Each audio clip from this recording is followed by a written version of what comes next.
Hey there, John. Glenn Loury here at the Glenn Show, bloggingheads.tv, talking with John McWhorter.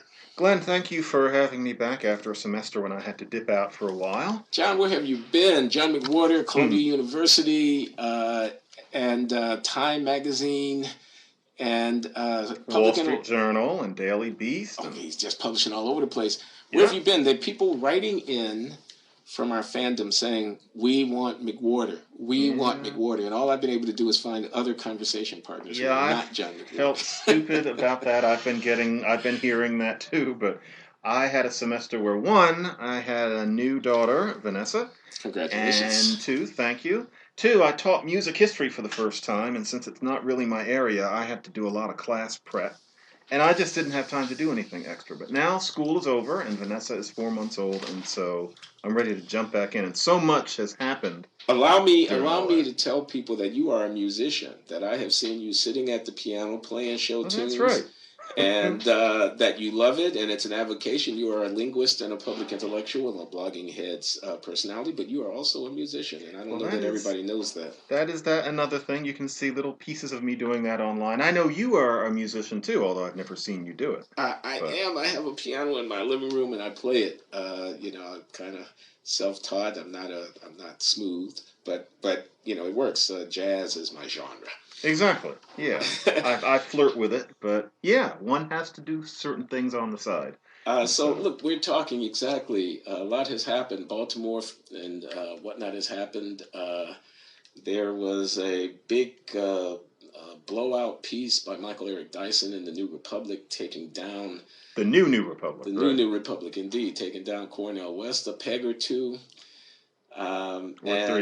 We've just come back, you and I, from a conference with, how do you put it, those people. Maybe, why don't you explain to the viewers what that's about? Well, that was interesting because this was a conference on the 50th anniversary of the Moynihan report. Right. It was held by the Manhattan Institute, the think tank, the conservative, free market, you could say, but conservative think tank, right, which I worked for, was salaried by for the better part of 10 years until 2010. And these are people who I was joshingly calling those people. These are people who you spent a lot of time with in an earlier stage of your career. And you and I were both there. And I think you and I were both kind of happy to see people we had worked with and around again. But it was an interesting occasion because at this point, I would say that certainly me, and I'm sure you, have disappointed many conservatives who thought that we were more purely on their side and then turned out to not be in favor of this, that, and the other thing. And it was just interesting that we were there because I have never adjured my past of being paid by the Manhattan Institute. And I'm not sure how you feel about what you sometimes called your flaming conservative past, but both of us now are just people who are sort of caught in the middle. And I think I enjoyed that conference, and I had very interesting conversations with everybody there, including what I think was mostly black ones in terms of participants and the audience. It was a pleasant morning and afternoon. Didn't you think so? I did. A walk down memory lane, maybe a little bit. Yeah, there was so much packed in. I love that word, abjure. I love that. That there was so much packed in there in your little short statement just now. Yes, we are in a way former or recovering. I mean, let me speak for myself. Conservatives. I don't know that you were ever a conservative. I certainly was one. You were, I never called a fellow at the Manhattan Institute, which is undoubtedly a conservative organization. Mm-hmm. And you left, and you're doing something else now. And I left. I was never on their payroll, John. But no, actually, yeah. When you think about the lecture fees and the invitations and stuff like that, indirectly, I didn't get a W-2 from a conservative organization, but it's all of a body, yeah. Anyway, so we both used to be among conservatives more than we currently are. And so this conference called by the Manhattan Institute occasion of the 50th anniversary of the Moynihan report on the state of the Negro, the then called Negro family. Which is online, I should say. The conference is online, and it's worth a look, I think, to people. We found ourselves in the company of the Manhattan Institute, you, your former employers and colleagues, and me, people with whom I had been associating, openly, you could say, in years past. So there was a kind of that.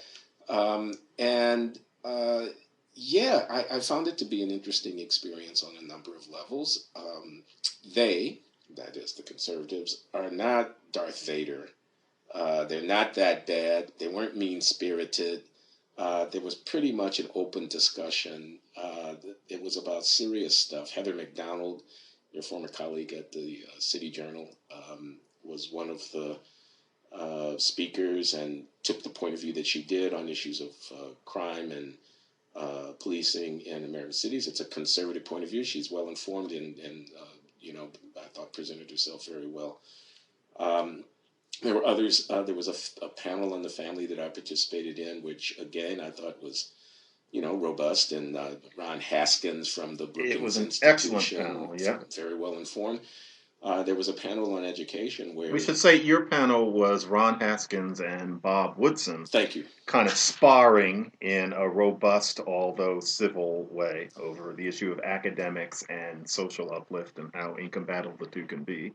Yes, indeed. Bob Woodson of the Center for Neighborhood Enterprise, an old school African American conservative activist who believes in grassroots. Why is he old school?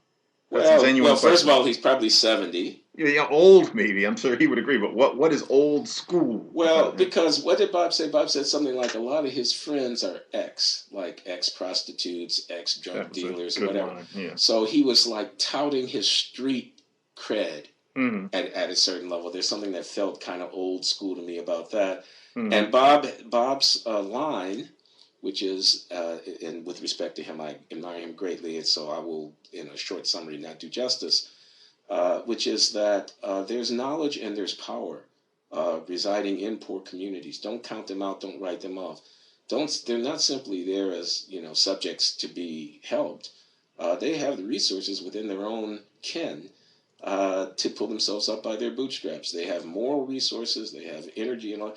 Give them enterprise. Get out of their way. Welfare is soporific. Is that the word, John? Mm-hmm. Mm-hmm. Almost drug-like, putting people to sleep, mm-hmm. Killing their initiative. Liberals have been pimping the poor. This is Bob. It's old school in the sense that, he's been saying this since the 1970s. That's an old line, right? Yeah. In that, they use the condition of the poor as an excuse to get more programs, which basically are from the foundations of the government funding their salaries and getting them time on TV and whatnot like that. So there was that kind of feel to where Bob was coming from. I should say, Glenn, also, because I don't think you're going to mention it, that you did a wonderful response to a couple of guys who were there who apparently believe that black people are mentally inferior genetically, and I'm sure they would say on the average, but still, to other people. And you had one of those people who, very civilly asked what you thought of that theory that's most closely associated with Charles Murray and Richard Herrnstein's book, The Bell Curve. And you, as somebody who is in a position to understand the numbers, which, let's face it, most of us aren't, which were involved in that argument, pretty delightfully filleted the whole notion without being tendentious. And I'm sure you get asked about that a lot, and so do I. If anybody wants the answer, they should look at the recording of that particular segment of this conference, because I thought your answer was very well done. Thanks, John. I really appreciate that. And I'm not going to reprise my answer, but you've probably piqued people's curiosity a little bit. Just to say, reference. The man's name is Jared Taylor, and he is well known, or notorious, you might say, for various right of center writings contra the claims of progressive African American on the one hand, and also immigration. And one of his main arguments is that, there are genetic differences in the intellectual capacities of populations, and then with respect to African Americans, their laggardly status is to some degree due to that. And that needs to, we should be man enough, woman enough, honest enough to acknowledge that, and it has implications on the limits of various efforts. We're going to be having, this conversation 50 years from now, unless we get honest about it. Okay, yeah, like that. Mm-hmm. So to which I responded that he asked me two questions. He said, "Do you believe it's legitimate to talk about this?" Mm-hmm. And then he said, "And what do you, think about?" His view was the evidence was that there were such significant differences. And my response was, yes, it's legitimate to talk about this. I wouldn't want to be a part of a society in which questions that were amenable to investigation on fact and scientific inquiry and careful study were taken off the table a priori because it was politically unacceptable to raise them. This way lies tyranny. On the other hand, I was not afraid of the facts with respect to this question, and I didn't agree with the thesis that genetic inferiority figured in any important way in accounting for racial inequality in contemporary America. And I basically declared, you can't snow me about this. I can read the statistics. I am trained. I'm MIT PhD. I'm a fellow of the Econometric Society. I took that book, The Bell Curve, in my bag when I went for a month-long trip to India, and I spent a lot of time with it. I like that part. Spent a lot of time with it per force. But in any case, I had the book, and I read the appendices. I know Charles Murray. He's not exactly a friend of mine anymore because I've written, quite vigorously my critical reactions to the bell curve and so on. But in any case, I wasn't afraid of the question, and I tried to answer it rather than running screaming from the room, rather than playing what might have been a certain kind of race card by, getting offended. How that would have dare been the you? last thing. How dare you? You could have seen the performance that I might have rendered there. And it wouldn't have been an answer. Would not have been an answer, and he would have basically won on his terms. Exactly. You see, he's afraid to even engage the question. He has to come out of that bag, and he's used to being called a bad name and whatnot, Mm-hmm. so it wouldn't have, I think my move was the better move. You know what we need to say about this, come to think of it? To the extent that what we're doing right now is as if we're writing something and we're referring people to things. And in this increasingly oral society, as I wrote in a piece in the Daily Beast last week, I should say something needs to be said about those people. The Manhattan Institute, if we're going to talk about this conservative think tank world and what the hell you and I were doing in it, the Manhattan Institute did not invite them. And during the break, I asked the head of the Manhattan Institute, who were those two people? And he was completely perplexed that they were not invited, they were not on any kind of panel. And it actually reminded me of something, which is that the Manhattan Institute in particular, you can talk about what's wrong with conservative, etc. One of my early events with them, one of the board members, who was like something out of a John Cheever novel, he was drunk in the old style way at some event. And he said, drunk as only a wasp can be drunk. Yeah, in that kind of, he was from before alcoholism was considered a disease. Mad Men. And he was, this was very Mad Men, except the year was about 2001. And I think he either didn't know I was in the room or forgot, and on like drink 6, he held up his glass and he said, "And here's to the propagation of the white race." Oh, no! Yes, he did say it, and the room went silent. And to be honest, for me, it was like anthropology was like there was no Mad Men yet. For me, it was like, so this is what somebody like that actually came sounded from that like. era. And everybody just went silent. And I should say that the Manhattan Institute was embarrassed, and they fired him from the board the next day. Oh, wow. And so it isn't that the Manhattan Institute harbors people like that and that you and I are walking around in the room tolerating. I should also say that he dropped dead about a month after that, which was just some sort of dramatic, codicil. But that is something. So the Manhattan Institute does not foster people like that. That's worth saying, Jan. I think that's good. Actually, the Manhattan Institute separated from Charles Murray when Charles took up the project that ultimately became the bell curve. Exactly. I don't know exact chapter history, chapter and verse of that history, but I'm pretty sure I'm accurate in saying that they disassociated themselves. They didn't. And Murray moved to the American Enterprise Institute from the Manhattan Institute roughly at that time, and maybe that he would have moved anyway. But no, I heard that many times. That they dissociated themselves because of that. And Larry Moan, you mentioned the head of the Manhattan Institute, in the elevator on the way out of the building, he apologized to me for that question coming from the floor, saying, as you just reported, he had no idea those people were in the room; they weren't invited. No. Those people, quote unquote. So, and I told him, no, I wasn't offended. Continuing to not play the race card. Continuing to be a level-headed, objective scholar who doesn't believe that the IQ deficiencies of African Americans is a socially significant explanation of inequality. Anyway, So okay, I think we've done Manhattan Institute. Let's. And what everybody wants is Baltimore, I think. Everybody wants to hear from us about Baltimore. I don't think I need to summarize as a prelude. Baltimore, Freddie Gray, the convergence on Baltimore of the protests, some indigenous, some coming from outside, the civil unrest, the reactions of various authorities, including the local prosecutor there, the indictment of police officers, and the discussion back and forth around the country about what it all means on the op-ed pages of everywhere. And since, John, you've not been available to do the Glenn show, we've fallen behind in our commentary. So yeah, and now it's peaked, but in a way that's better because nothing is going to catch us off guard. And I hate to say peaked about something so tragic, but it is no longer at the forefront of the news. And to tell you the truth, I mean, it's really a good thing in a way what has happened because I'm not sure people realize if Freddie Gray had had his neck broken in a squad car 1 year ago, just 1 year ago, and I'm maybe jumping the gun a little and assuming that's what happened. But yeah, you are. I don't think the jury is in on that, but in any case, but let's say that happened. If that's what happened, this outcry, that sort of thing was happening all the time. The country is at a point where something like that can attract this much attention, which I think ultimately can go in a good direction and a better one than Mike Brown. I think we both agree because the facts are rather clearer and much less ambiguous in terms of who is to blame for what happened. So I see that partly that we're at the point where it's one thing after another. It's much harder for anybody anywhere to get away with this sort of thing because of the combination of cell phones and social media. And I see that we might really be moving towards a change, which I was not sure I saw in the wake of Mike Brown last fall.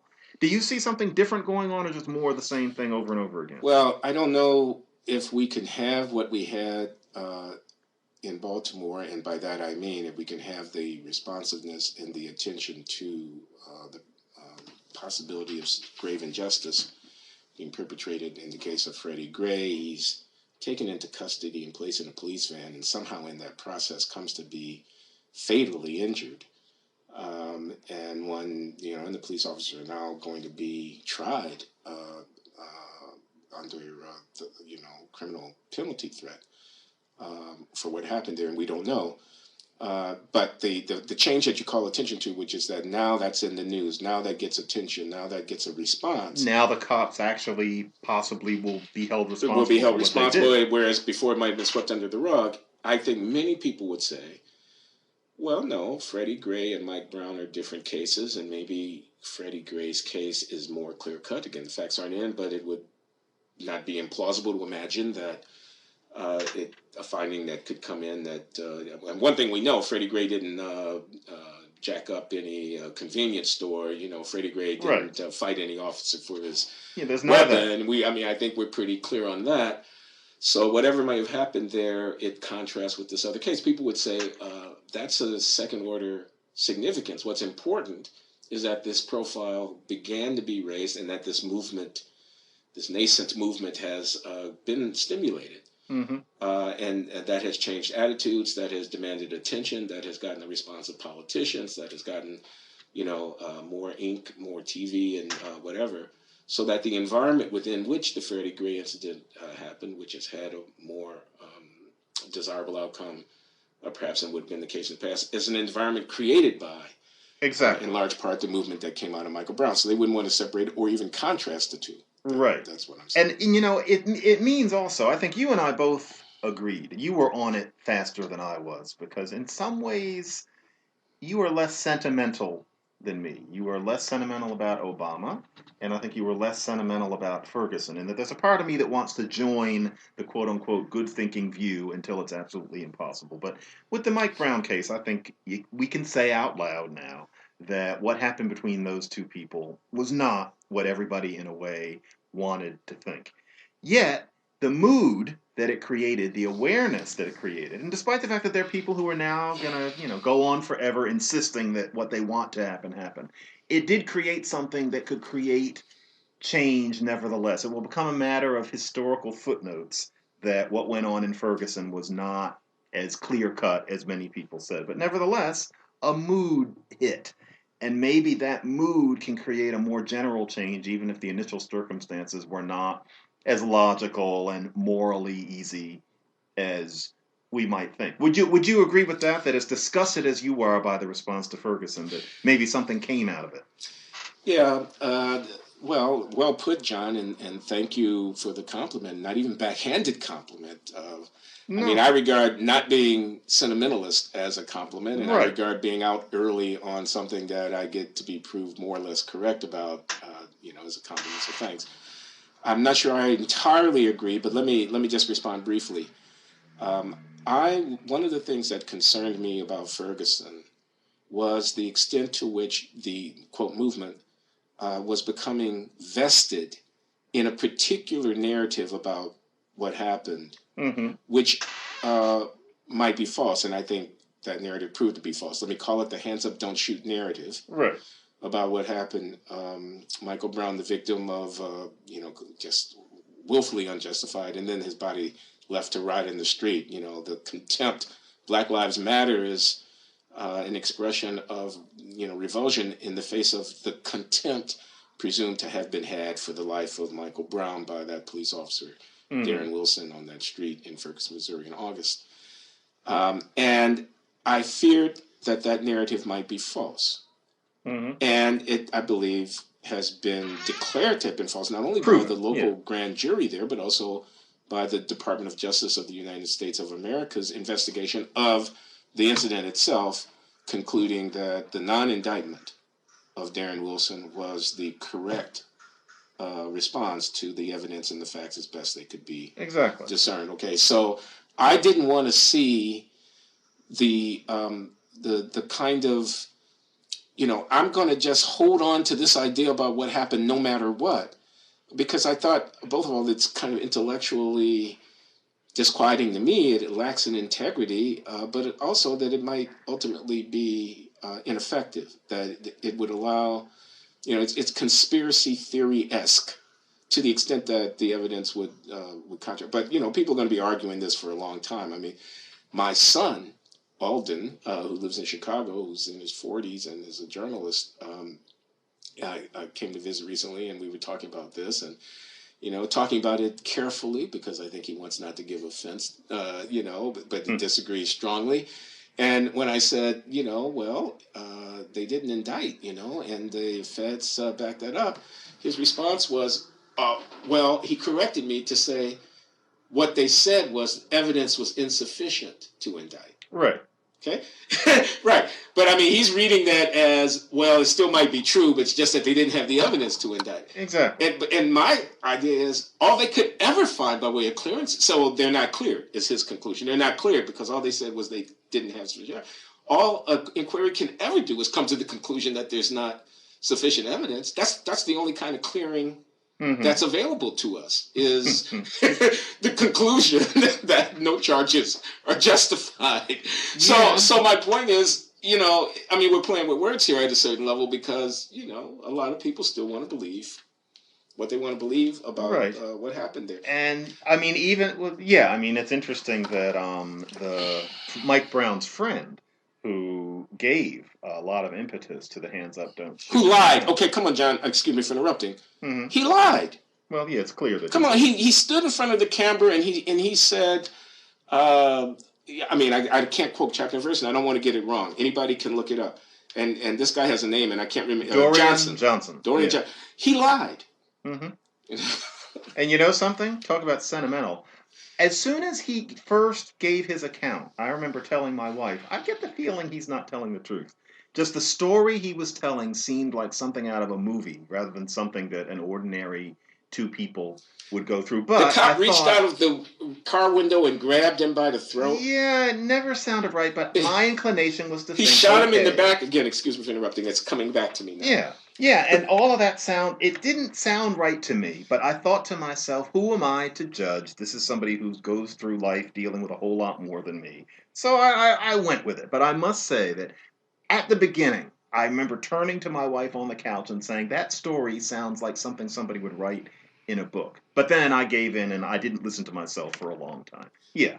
So Jonathan Capehart, Jonathan Capehart, the journalist at the Washington Post. And, who got torn to pieces for... He wrote a piece, people may not know, he wrote a piece basically apologizing in the wake of the Justice In Department's the Washington investigation Post, right. because he had initially bought the narrative that Michael Brown was victimized in a way that proved ultimately not to have been the case, and believed the testimony of people like Dorian Johnson when it was initially offered. And then he said, basically, hands up, don't shoot was a lie. And I'm sorry that, I built it on a lie. Let's acknowledge the fact and then move on with our movement.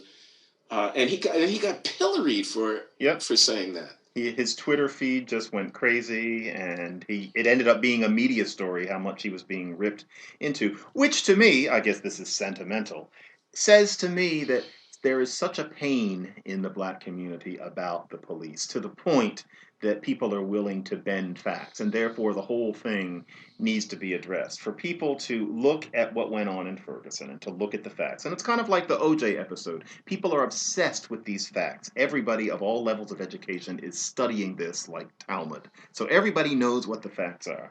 And to come away from these facts with the idea that somehow, some way, that kid must have been shot down in cold blood means that there's a hurt going on. And so we have to get beyond these particular facts and deal with the hurt in the black community about the cops. And I think if we got beyond it, we would see a very different America, as I have often said and written. That's what this is all a symbol of. It's not just these people. Okay, so now I'm gonna disagree full-throatedly, John. The hurt in the black community about the cops, et cetera, et cetera.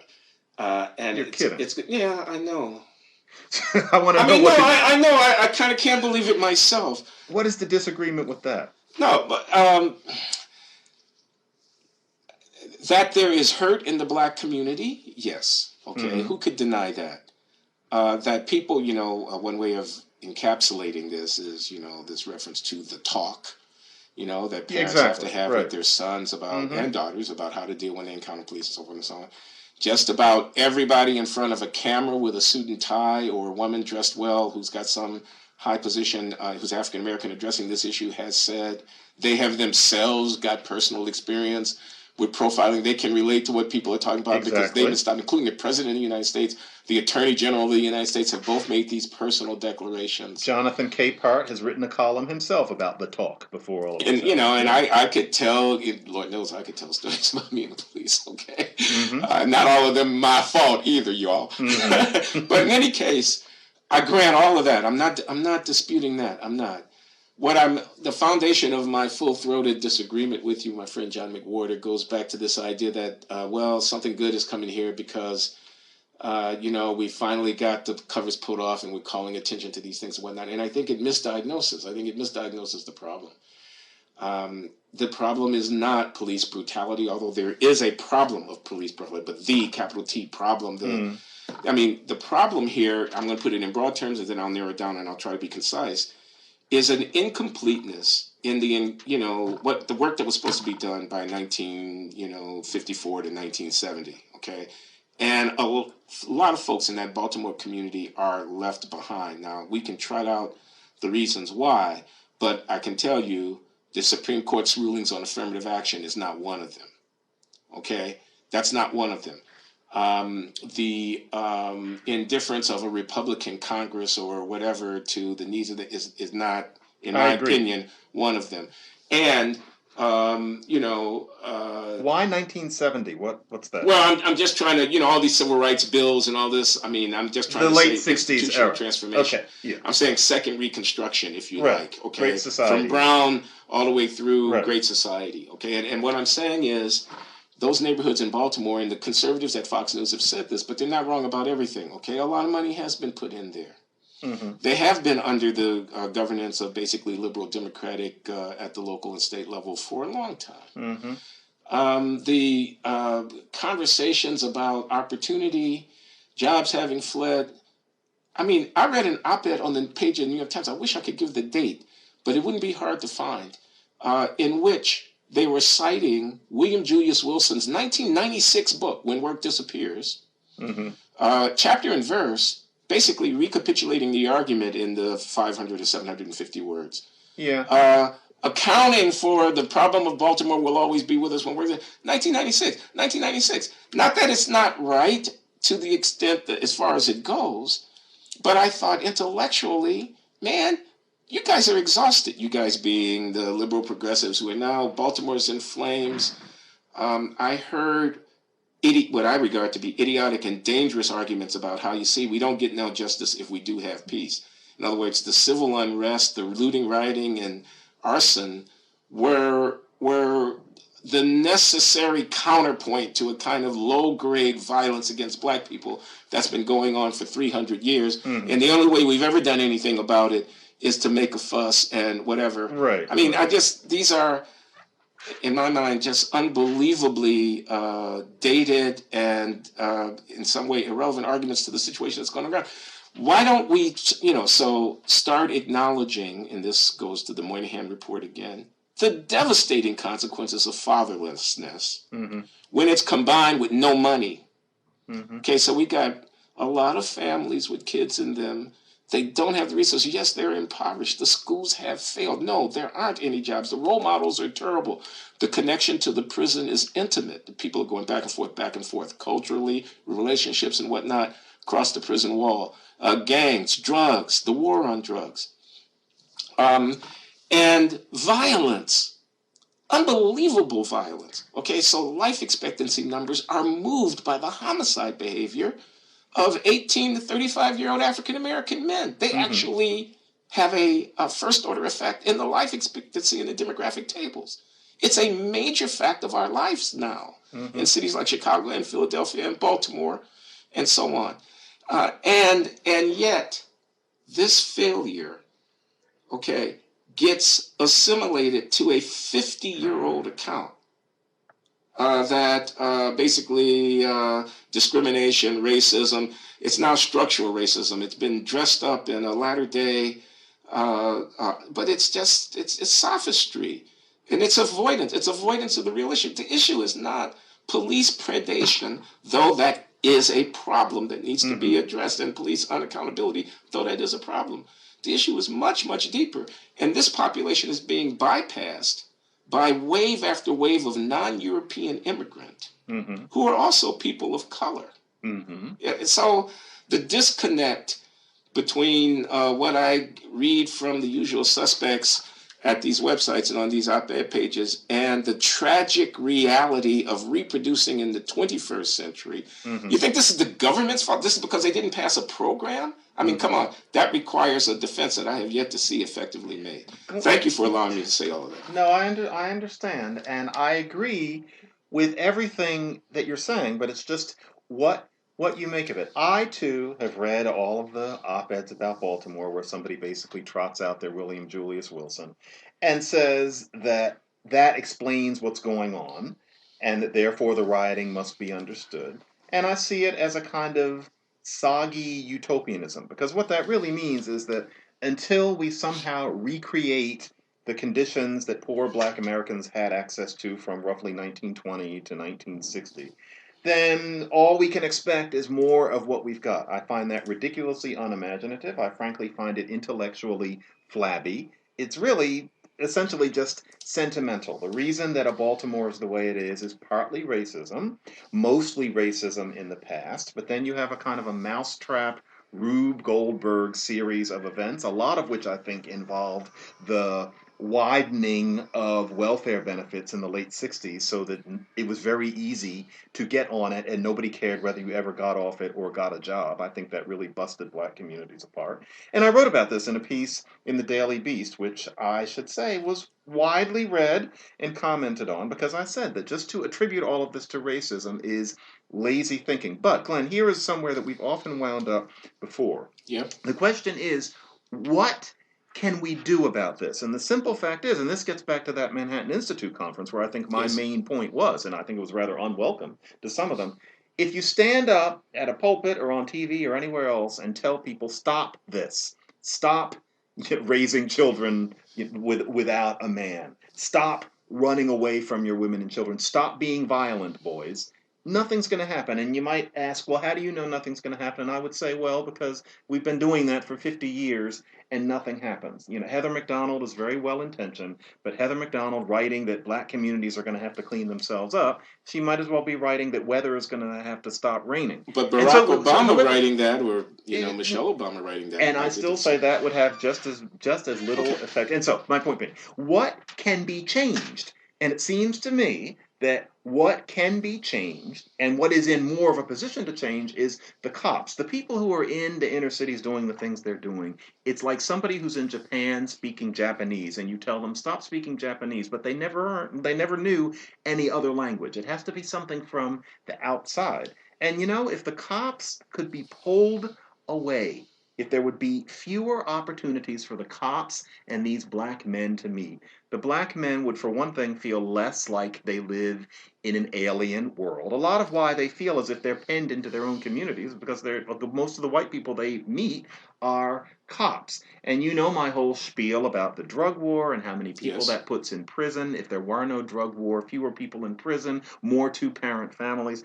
All of those are things that I think we could say, hey, let's change this. You can't tell some guy who's 22 years old and packing heat and fixing to settle some score by going and shooting somebody. Hey, look, Daquan, stop it. Frankly, he's not interested. We can't save that. We have to change the community from the outside. Well, who are we, I think, needs to be asked here. I agree that the government, the politicians, the legislature, cannot change that. I think, though, that educational institutions can play a certain role. What leads you to think that? Well, I mean, for example, we think sex education, the people who advocate it, there are people who don't want sex education, but they are a distinct minority, can affect the way that, by giving kids information, but also by modeling values. I think people think that anti-racist, homophobic and other kinds of interventions can, but I don't want to pick a bone with you. I mean, social change I does take happen. your point that just sort of repeating, we're not going back to the 1950s, that's for sure, and just sort of repeating that, you shouldn't have kids out of wedlock, or that, boys need fathers in order to be properly socialized into, and disciplined and whatnot, is not going to change very much. But I can't accept the idea that I should abandon saying. First of all, there's the interpretive question: what has actually happened? So we need to give an accurate account of what has happened. I mean, we need to have a narrative that is consistent with the actual dynamics of the social evolution, and not selective. And it sees the economic depressive, sees the discriminatory and the racist, but it doesn't see the behavioral elements and the cultural. I say that with trepidation, but I say it nonetheless. Cultural, attitudinal value aspects. I mean, for example, I really want to know the good, the bad, and the ugly on what goes on in a riot. I want to know who the people are. I want to know what happens to those TV sets and those boxes of potato chips when they get, I want a reporter to go inside a housing project and then tell me who the, quote, thugs, close quote, actually are and how they live. I want the real story about what's going on. Glenn, we know the story. That person is somebody whose horizons are about 50 feet in a circle. He lives in his community. He had poor schooling. He doesn't know much of anything. He lives an oral life. He doesn't live on the page. He has never really had much of a sense of what kind of career he was going to have. He probably has sold some drugs on the street. He probably has 3 or 4 kids, and it's probably by at least a couple of women. He has his life kind of going on, but he has nothing to look forward to. His life is not an upward trajectory. He can only think of work, not a career. So when everything goes up in flames, he figures, I'm going to get me a little because this is the most I'm ever going to get. That's one story, John. Excuse me for interrupting. That's one story, but it's not the only story. I mean, there are some Bible-believing Christian folks that go to a storefront church in there, and there's some thuggish, whatever, and everything in between. And there are some people who wanted to tell the truth from the very start and were intimidated and afraid to say what they saw. I'm talking about perjury. I'm talking, kind of like Ferguson. In the Ferguson context. And we know this. We know that there were people who wanted anonymity or didn't speak out or who were threatened. I want the full detail on that. I mean, I want the community to be taken seriously, not just to be a prop in somebody's ideological crusade. But Glenn, what's Yeah. the point if you found Excuse me. if you found the bad apple? Let's say that they follow somebody with the potato chips and the TV back to his crummy apartment, and he's living with some other people in there, and it turns out that frankly he's a trifling shithead who stole a TV, and there's the camera, and you interview him, and he doesn't really have much to say about himself, and he also is not much of a speaker, and it turns out that it's what you're kind of implying, because of course there are going to be plenty of people like that. The sort of people who are sometimes called chuckleheads by their fans. What's the point? I'm just saying it's not a cartoon. It's thick description. It's real life. But why do That's we not have the to only story. reveal There are him? a dozen stories. Some of them are going to be more flattering and some less. But where do we get by revealing that man in all of his glory? I mean, he would just look like exactly what he is, and I'm not sure what that would build. If you're going to make reference to the alienation and the pain and whatnot of the community, don't let it be, and I don't mean this personally to you, I mean just to all of us who would be engaged in that discussion, don't let it be based on caricature and invention. You mean the noble freedom fighter? that caricature, you mean? I mean, I could translate my point into any reportage. This could be about what the FARC in the Colombian jungle are actually about. They're not all pure Marxist-Leninists walking around. Some of them are drug dealers. Some of them are just schmucks who are looking for a line of work that's, whatever. Or probably half of them, yeah. Whatever. I mean, I don't, anyway. Maybe we should move on to something. No, not just yet, because this is a very interesting point. I agree with you about those guys. I would say most of the rioters are not these Stokely Carmichael stand-ins that everybody says. But the truth is, they're speaking the only language they ever knew. I really don't think you could expect anything better of somebody who grew up in that world that they grew up in, where they've grown up amidst a certain kind of norms. That person is caught up in socio-historical currents beyond his control. No, he didn't have to steal that TV set, but I'm not sure what we gain from looking that person in the eye, because he can't do anything about himself, and his community can't change him, which is why I'm thinking, how do we just avoid his Let me try the argument in a different way. Okay, I see what you're saying, and I accept and agree. He's caught up, it's very well put, in socio-historic currents beyond his control, and it's focusing on him, and why did he do this, or why didn't he do something different? May not take us very far. I accept that. Still, I want to call these things what they actually are. So I'm not saying you would do it, but the word uprising is used with respect to civil unrest in the context. Right. I'm deeply offended by it. Okay, I'm intellectually offended by it.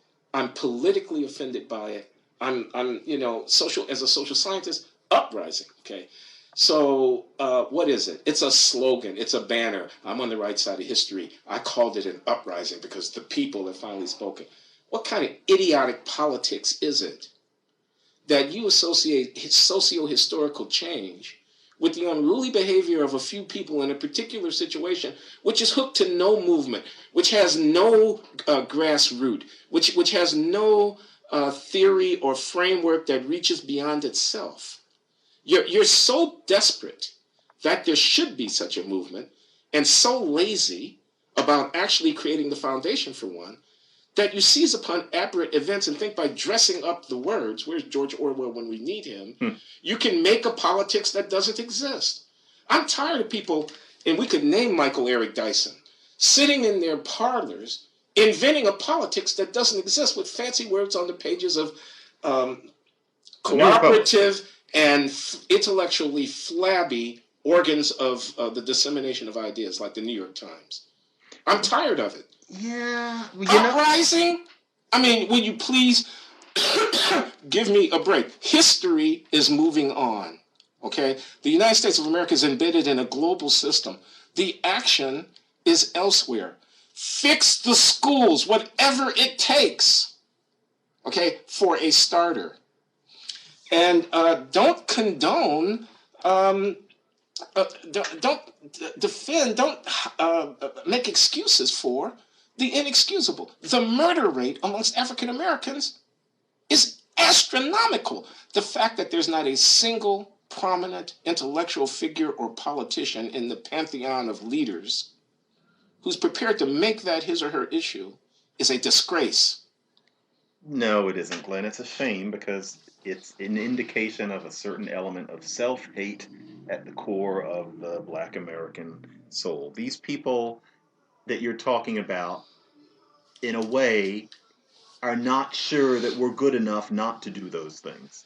And, I don't think it's a These surprise. people being black people, these people Yeah, being prominent spokespersons, intellectuals, and writers, commenting on these affairs of today. My God, you think yeah. Oh, yeah. they don't really have enough confidence in our people? They think that they are this so superior to say, I know, but I firmly believe that this is what it is.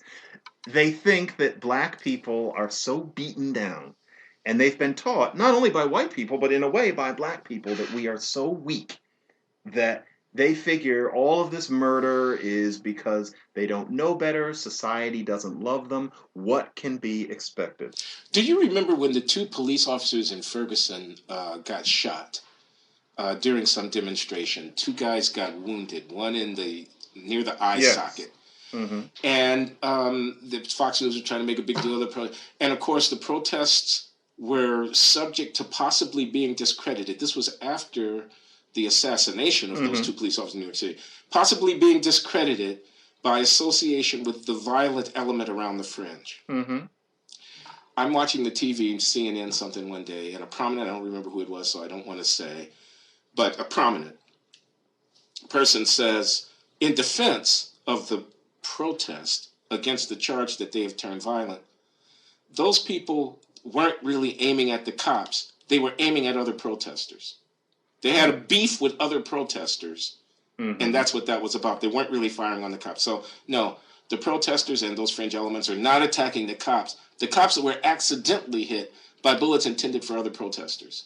So right, I'd never heard that particular Well, explanation. well, well, I fell from my chair, John, because I thought, oh, I see. If it's one of these guys in the back firing at another black person and missing and accidentally hitting the police officer, well, that ratchets it down Right. from a serious offense where it'll be attack on police to a mundane day-to-day, well, the guys just had a beef. It has to be understood. You Right. know, so Sure. when the Fox News people report on, okay, in the greater St. Louis area, there have been so many murders, or in the greater Baltimore area, there have been so many murders of black people that have occurred while we're and we don't know the names of any of the black people who were actually killed Mm-hmm. because nobody has bothered to put 120 words in their newspaper on page 17 about it. Okay? Yeah. It's a federal case. If the white police officer kills a black person, it's just another day at the office. Mm-hmm. If that well, come on. The moral implications of that are appalling to me. Yeah, and I mean, what does Black Lives Matter mean if all the black lives don't matter all the time? it's partly, I think, a sense that we're not up to doing any better. And you know what else it also is? It's like Japanese again. It's all they've ever known. It's at the point where whoever that commentator was is probably 38. And so, during their entire lives, what they know is that particularly black men in certain parts of the country are always killing each other, and that's just the way it is. And so they shape their sense of reality around that. And why would it occur to them that that is not the only way that oppressed people deal with oppression? As far as they're concerned, that's just something that black people do. A stand up comedian might even make jokes about it. And honestly, I think a lot of people don't think about it a whole lot beyond that, and that would include some journalists. We've got to get past that situation, no doubt. But then also, Glenn, quickly, another thing that I've said is you're asking the black community to, I'm going to use that word abjure again, abjure its own. And so, are we really thinking that black people are going to say no more thugs when the thug is your next door neighbor, your son, and your nephew, and the person you're sleeping with? I don't know if any community could possibly do that. And so, of course, the thug is human, whereas Darren Wilson is the enemy. Is this a good state of affairs? No, but that's not going to change. The black community is not going to reject all of its thugs in any real way. So we need to work around it to bring it back to what I was originally saying. Yeah, well, I guess I invited this language of the thugs and so forth like that. I don't want to have such a Manichaean view. I don't want it to just be black and white. People are good or bad, the evil people amongst us, and so forth and so on. Of course, it's complicated, and yes, people are staggering, as it were, across that line between, as it were, good and evil within a common life, a single person all the time, especially when money is hard to get and when the surroundings are, are not very healthy, and there are dangers at every hand, pitfalls at every hand. Of course, it's complicated, and a novelist can help us understand this just as well as a Richard social Price scientist would can. do it well. Yeah. We have to get inside the minds of the, and the hearts and the hopelessness and all this kind of stuff. I agree. I'm buying on that, but I still don't want to abjure. I still don't want to surrender on questions of principle about which way is up. What direction ought we be striving in? What does it mean to make progress? Yeah. And somebody has to hold up that banner, not, reflexively and unreflectively and kind of ritualistically and moralistically, practically and rooted in the history and knowledgeable about, about all of the complexities, but nevertheless saying work is better than idleness. Responsibility to your children is a first order concern. Don't waste your life. There are some activities that are beneath you, that are beneath your dignity. You cannot expect people to respect you if you don't respect yourself, and so on. These may sound like nostrums. They're actually, I think, the cornerstone of civilization. I'm sorry for the way that sounds, but that's what I think. It sounds fine, but Glenn, you know what the response is, and I have a piece on this. You have a piece on everything. Today or yesterday? Yesterday, Washington Post, actually, on respectability politics. Yeah. Glenn, you are doing respectability politics, and that has to be said with a sneer, with the idea being that conditions for descendants of African slaves in America are such that it is an insult to speak to us of behavioral issues in anything but the most parenthetical of terms. I'm quoting myself. And I'm not sure how we teach our intelligentsia out of that mode of thinking. Respectability politics. I hear you on the respectability politics. I got to read your piece. It's such an interesting topic because that's exactly what people have accused me of. Mm-hmm. I didn't like Mike Brown because he's not a poster boy, because he's not Rosa Parks, because he's not squeaky clean. I got some of that too. Kind of thing like that. So we got to be respectable according to, squeaky clean white people standards before we have rights? And no, I'm not saying anything like that. However, I'm saying this, okay? And I'm not backing off of this. You cannot logically, consistently complain about implicit bias and racial profiling and not attend to the reputation of your people as it's affected by the behavior of people who belong to the group. You can't complain that the woman walks across the street and clutches her purse just because I'm a black man walking by and that offends you, and not be concerned that there are black people snatching purses that make women afraid of black people who might snatch their purse. They're white criminals too. Yeah. Now, what do you answer to that when somebody says that? Yeah, and that answer is ultimately resting upon what I think is the false premise that these people's fears are without any legitimate basis in fact. Mm-hmm. They see the black criminal, they don't see the white criminal. No. These people who are living in these cities and who are reading the newspaper and who have their television sets turned on and who have friends and whatnot are aware of the association between race and crime. We can give a gazillion reasons why, but I don't think the statistics are complicated. No, they're in not. That respect. They're not. So this is a objective fact. There again are reasons for it. Okay, I'm not casting aspersions. I'm not pointing a finger. I'm just trying to be realistic about what the facts are. So now, the Anti-Defamation League of B'nai B'rith might be an organization concerned about maintenance of the collective reputation of the Jewish people. The comparable Italian anti-defamation doesn't want everybody to think that the Italians are in the mafia, and so forth and so on. These activities require not only the admonition to the public at large, don't buy the stereotype, we are not all according to this stereotype. They also, don't they, have to attend within the group itself to sanctioning those who might lend credence to these undesirable judgments about the group. They can't be friendly and winking at the mafia and at the same time telling people don't think that Italians are all mafioso. See, people have been spoiled. And I'll stop. I know I'm talking too much. People have been pampered. People have been patronized. Okay? They have been playing the race card in this particular kind of logically inconsistent way for so long in getting the sympathetic nods from the Nicholas Kristofs of the world. God love him.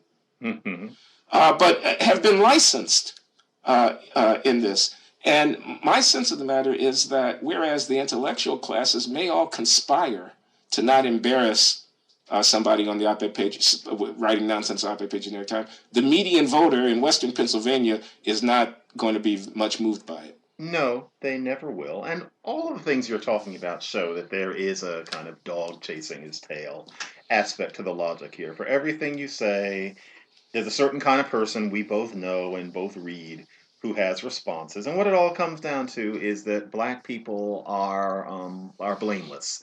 That if any of us do anything wrong, we should have our hands slapped behind closed doors, but that really society is such that there is nothing a black person is doing that is truly wrong. All of it must be understood as the result of the operation of outside forces. And we always come down to this where I think I'm not sure how we can cut through that by talking to the intelligentsia and the people who read the New Yorker. Yeah, it's interesting. I had an interesting interaction in this city probably about 10 years ago where if there were video of it, I'm sure that there would be people, taking snapshots of it and throwing darts at me. But there was a white woman of a certain age, and I was on a street here in the city in a neighborhood where there are a lot of young black men who are, kind of loud, and some of them probably have records.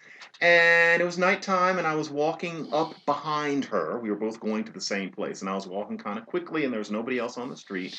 And she turned around, and she looked at me very closely. This was a woman, I'll bet she reads the Times and the New Yorker, but I got to know her a little bit later. She's kind of outspoken and very honest, and she said, "I'm sorry, but you never know." And I knew what she meant. She meant, you're a black man, and I was younger then. And you know what, Glenn? I was okay with it. I said, "Yes, I understand. Please, it's okay." And we walked into the door together. I know that I was not supposed to understand that. I was supposed to think of that as this woman viewing me as an animal and wondering why that woman thinks of all black men as violent. I didn't think it. I agree completely with what you're saying, to the point that I could have that encounter with that woman and not feel like I had run up against racism. I had ran up against the real world. Well, they're going to be throwing darts at you, John, for a long time. I mean, one of the subtext I'm taking from this story that you're just telling now is, how about a little generosity? How about a little forbearance? Mm-hmm. I mean, on the part of those of us who belong to stigmatized groups and discriminated groups, how about letting the chip down off our shoulder just a little bit? How about giving the benefit of the doubt? How about a little generosity? And now you're going to get the dark. Yeah, I know.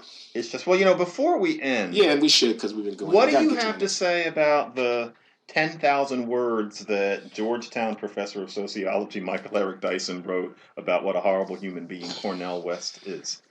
What do you think of that? It's worth more than the time that we have here. I got a 3:00 thing, and that's only 20 minutes from now. Okay. What I think, though, briefly, is on so many levels. Okay, first of all, the New Republic. Okay, so they give over 10,000 words to this. You wouldn't have been in there 6 months ago. Secondly, I think Michael Eric Dyson. Okay, so he's a famous person. You see him on the Sunday news shows and on the page of the New York Times and otherwise. He writes books. He's a professor at Georgetown. He's one of the leading left of center spokesmen on behalf of racial justice in the country and so on. Mm-hmm. And let's give him his respect and his props. I thought the piece was pretty well written, frankly, and not all of Michael Eric Dyson's pieces have struck me that way. It was touching at a certain level because of his personal relationship with Cornel West and the fact that they've fallen out because West has called him, basically an apologist for President Obama, right, and so on. I thought he took the measure of Cornel West, whom he's disappointed, because his early promise, Cornel West, as an intellectual, as a scholar, as a philosopher and theologian, was so great, and West hasn't lived up to it, and in doing so, he, in a way, reiterated criticisms that we've heard from everybody from Leon Wieseltier, who attacked West on a similar, West not a serious mind, although about 20 years ago now. From Lawrence Summers, when president of Harvard University, who thought Cornel West wasn't spending enough time in the library. And there have been certain things said on blogging heads. Yes. We should be honest. Yeah. And you know, and I think, you know, we can criticize Cornel West about how he uses his time and whether he has fulfilled the potential that his talents suggest. There was also a political aspect to it in which Dyson defended himself, and in doing so also defended Melissa Harris Perry and defended Al Sharpton, in effect. We're not lackeys and we're not flacks of the Obama administration being used by him to the detriment of black people. We are loyal Democrats and loyal advocates of the interest of blacks who happen not to agree with you, Cornel West, or with you, Tavis Smiley, about whatever. And I guess that argument was more or less effectively made. Let me conclude. At the end of the day, I still thought you're Michael Eric Dyson and you cannot carry Cornel West's book bag. I mean, in the sense that I know Cornel West. He's not a personal friend of mine, although he's an acquaintance, you know, more than a casual acquaintance. And he has a great grasp of the Western canon. He is a deep and profound thinker. And I don't think that Michael Eric Dyson is, with respect. And, you know, however that comes off, it comes off. I mean, Michael Eric Dyson is Michael Eric Dyson. He's not Cornel West. Yeah. So I kind of thought, you know, you're shooting from the cheap seats here or whatever. And I thought, whether I agree with it or not, Cornel West's argument about President Obama deserves to be answered. Okay, the argument is Obama used black people to step into the White House, but he now behaves in a way that would have Martin Luther King Jr. or W.E.B. Du Bois turning in their grave. He is presiding over American empire, American hegemony, American militarism. He is giving it legitimacy by marrying it to the noble struggle, freedom struggles of people of African descent in this country. Now, he may be right, Cornel, or wrong about that, but Michael Eric Dyson didn't even deign to address it. And I thought, in that sense, to that extent, the piece was unconvincing. Well, I know you have a 3 o'clock, and so I'll just say very briefly, we can talk more about that piece next time, which I would like to be sooner than. Okay, John, you believe me, you don't have to tell me twice. I heard you the first time. You'll be here for me next week or something. I can definitely do next week. Okay. I was moved by the simple fact that Dyson wrote an entire book about what a fraud and terrible person Bill Cosby was 10 years ago. And now a 10,000-word piece on Cornel West in the New Republic. I can't help thinking, why this focus on tearing people down who offend you, writing pieces about that, when I would think that if it were me, I would only want to put that much energy into, say, scholarship. There's a sandbox aspect to it that I find rather peculiar of somebody with Dyson's powers. I kind of wonder, who's he going to do in another 10 years? But it's a funny way to spend one's time, but we can talk more about it. Well, let us do it. I think your point's interesting, John. Thanks so much for coming on, and I'm so glad you're back. It was fun to be back, Lena. Let's keep this going starting next week. Okay, take care, my friend. Perfect. You too. Bye.